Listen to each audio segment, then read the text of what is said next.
नमस्कार मैत्रिणींनो, आज आपण करणार आहोत घोसाळ्याची भजी. मस्त खमंग आणि चटपटीत.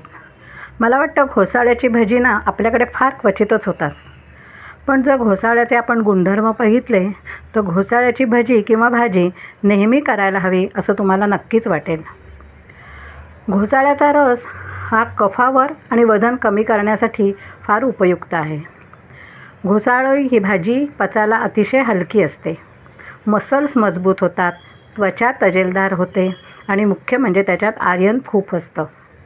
तेव्हा हे घोसाळ्याचे फायदे बघितलेत की तुम्हाला असं नक्की वाटेल आपण घोसाळ्याची भजी किंवा भाजी ही नेहमी करावी.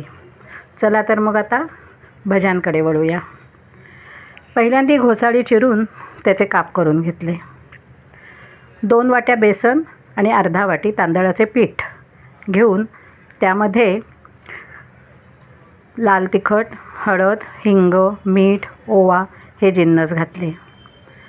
तांदळाचे पीठ घालण्याचं कारण म्हणजे तांदळाच्या पिठामुळे भजी छान कुरकुरीत होतात. तिखट मीठ घातलेले पीठ नीट सारखं करून घेऊया आणि मग त्याच्यामध्ये 1-1.5 वाटी पाणी घालून या. पाणी घालून पीठ सारखं करूया आणि साधारण आपण नेहमी म्हणतो भज्यांच्या पिठासारखं पीठ, तसं काप बुडतील अशा प्रकारे पीठ तयार करूया. आता कढईमध्ये तेल गरम करूया आणि तळायला सुरुवात करूया. भजी तेलामध्ये सोडताना गॅस अजिबातच मंद ठेवायचा नाही.